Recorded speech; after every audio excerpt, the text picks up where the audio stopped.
खूंटी विधानसभा seat पर कांग्रेस किसका चेहरा आगे रखकर भाजपा के किले को उखाड़ फेंकेगी?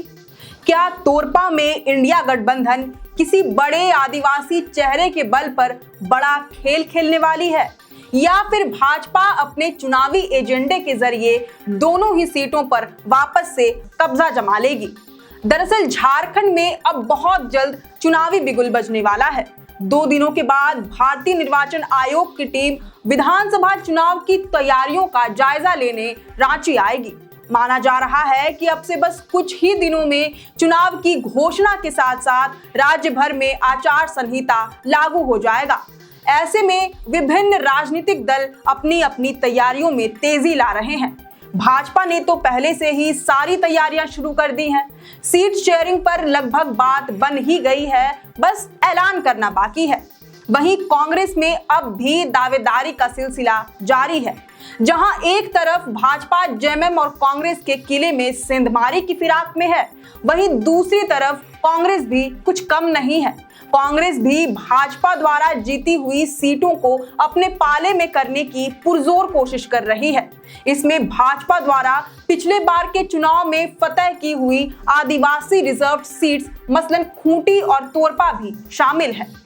लोकसभा चुनाव के दौरान जिस तरह कांग्रेस ने खूंटी संसदीय सीट से भाजपा के बड़े नामचीन आदिवासी नेता अर्जुन मुंडा को बेदखल करके अपना लोहा मनवा लिया, ठीक उसी तरह खूंटी लोकसभा के अंतर्गत आने वाली विधानसभा खूंटी और तोरपा में भी पार्टी भाजपा को जड़ से उखाड़ फेंकने की तैयारी कर रही है।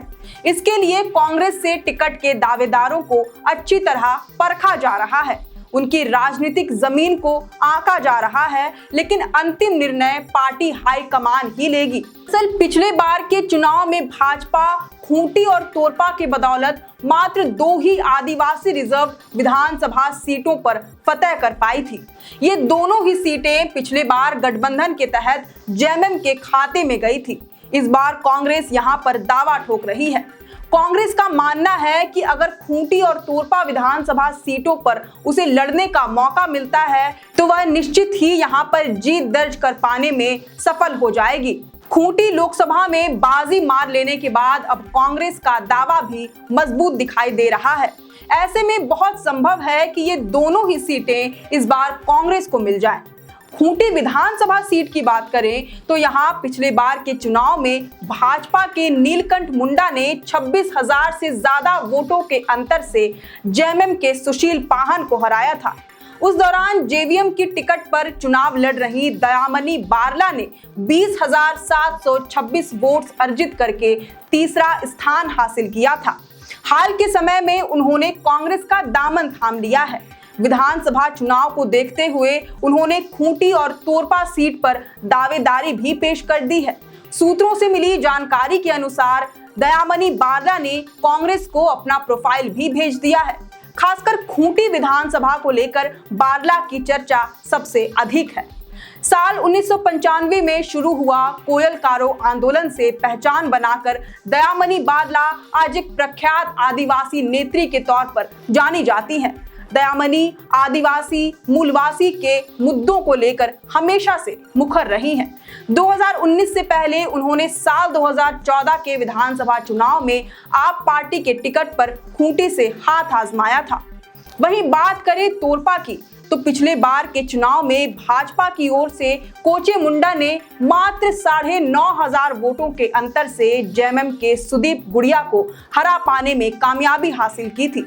इस बार अगर तोरपा सीट कांग्रेस के खाते में जाती है तो बहुत मुमकिन है कि पार्टी अपने पुराने प्रत्याशी पुनीत हेम्ब्रम को चुनावी मैदान में उतारे। पुनीत हेम्ब्रम इस सीट के लिए कांग्रेस से लगातार टिकट का दावा कर रहे हैं। पुनीत हेम्ब्रम की दावेदारी इसलिए मजबूत मानी जा रही है क्योंकि वह साल 1996 से लेकर ही लगातार कांग्रेस से जुड़े हुए हैं। पुनीत को पार्टी ने विभिन्न पदों की जिम्मेदारी भी दी है।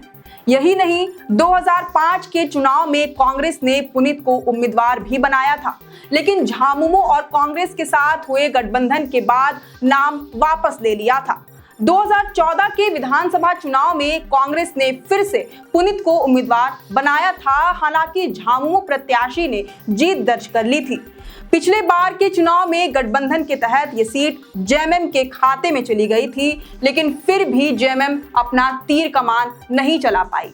हालांकि इन दोनों सीटों पर दयामनी बारला और पुनीत हेम्ब्रम के अलावा और भी कई दावेदार हैं। इस पर आखिरी मुहर कांग्रेस आलाकमान ही लगाएगी, लेकिन इनकी दावेदारी तभी रंग ला पाएगी जब कांग्रेस के खाते में ये सीटें जाएंगी। देखना होगा कि खूंटी और तोरपा विधानसभा सीटों को कांग्रेस अपने पाले में कर पाएगी। और सबसे बड़ा सवाल, क्या इस बार कांग्रेस भाजपा के कमल को हाथ के बल पर उखाड़ पाएगी? इस पर आपकी क्या राय है, ये हमें कमेंट करके जरूर बताएं। फिलहाल के लिए जोहार रहेगा।